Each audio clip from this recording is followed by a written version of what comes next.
Hi అండి, అందరికీ నమస్తే అండి. ఎర్ర కందిపప్పు కారపొడి చూపిస్తానండి. ఇడ్లీలోకి అలాగే ఎప్పుడైనా కూర చేయనప్పుడు అన్నంలో కొంచెం నెయ్యి వేసుకొని తిన్నా చాలా రుచిగా ఉంటుంది. 3 నెలల నుంచి 6 నెలల వరకు నిలువ ఉంటుందండి. చూడండి, 1 కప్పు నిండా ఎర్ర కందిపప్పు తీసుకున్నాను. కప్పు కొలతలతో చూపిస్తానండి. మీరు ఏదైనా గ్లాస్తో అయినా కొలతగా పెట్టుకోండి.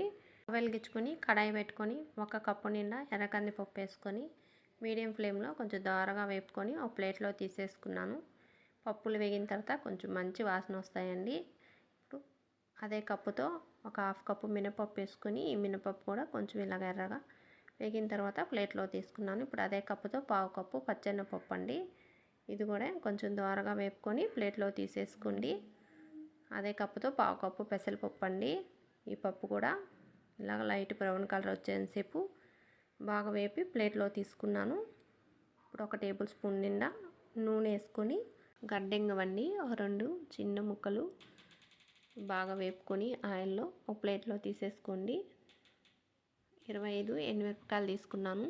కొంచెం కారం తక్కువగా ఉన్నాయి నేను తీసుకున్న మిరపకాయలు. మీరు తీసుకునే మిరపకాయలు కారం ఎక్కువ ఉంటే కొంచెం తగ్గించి వేసుకోండి. ఒక 4 రెమ్మల కరివేపాకు శుభ్రంగా కడిగేసుకొని కొంచెం తడి లేకుండా తుడుచుకొని వేసానండి. 1 టేబుల్ స్పూన్ నిండా జీలకర్ర వేసుకొని ఇవన్నీ కొంచెం దోరగా వేపుకోండి. ఈ కరివేపాకు కూడా బాగా క్రిస్పీగా వేగాలి ఆయిల్లో. వేగిన తర్వాత స్టవ్ ఆఫ్ చేసి కొంచెం చల్లారిన తర్వాత మిక్సీ జార్లోకి అన్నీ వేసుకోవాలి. ఇప్పుడు ఇంగువ అలాగే పప్పులు అన్నీ వేసాను. మీ దగ్గర గడ్డింగువ లేకపోతే ఒక 1/2 టీ స్పూను పొడి ఇంగువైనా వేసుకోవచ్చండి. ఇప్పుడు కొంచెం చింతపండు వేసాను, ఒక 2 ముక్కలు. అలాగే రుచికి తగినంత కల్లుప్పు వేసాను. మూత పెట్టేసి మిక్సీ బరకగా పట్టుకోండి. కొంచెం రవ్వగా ఉండాలి. నేను తెల్లగడ్డలు వేయలేదండి. ఇష్టం ఉండే వాళ్ళు అయితే కొంచెం వేసుకొని మిక్సీ పట్టుకోండి. అంతేనండి, ఎర్ర కందిపప్పు కారపొడి. ఇది 3 నెలల నుంచి 6 నెలల వరకు వాడుకోవచ్చండి. మనం మిక్సీ పట్టిన వేడి పూర్తిగా తగ్గిన తర్వాత ఒక డబ్బాలో తీసి పెట్టుకుంటే ఇడ్లీలోకి అలాగే అన్నంలోకి బోండా వడ పెరుగన్నంలోకి దేంట్లోకైనా తినొచ్చండి.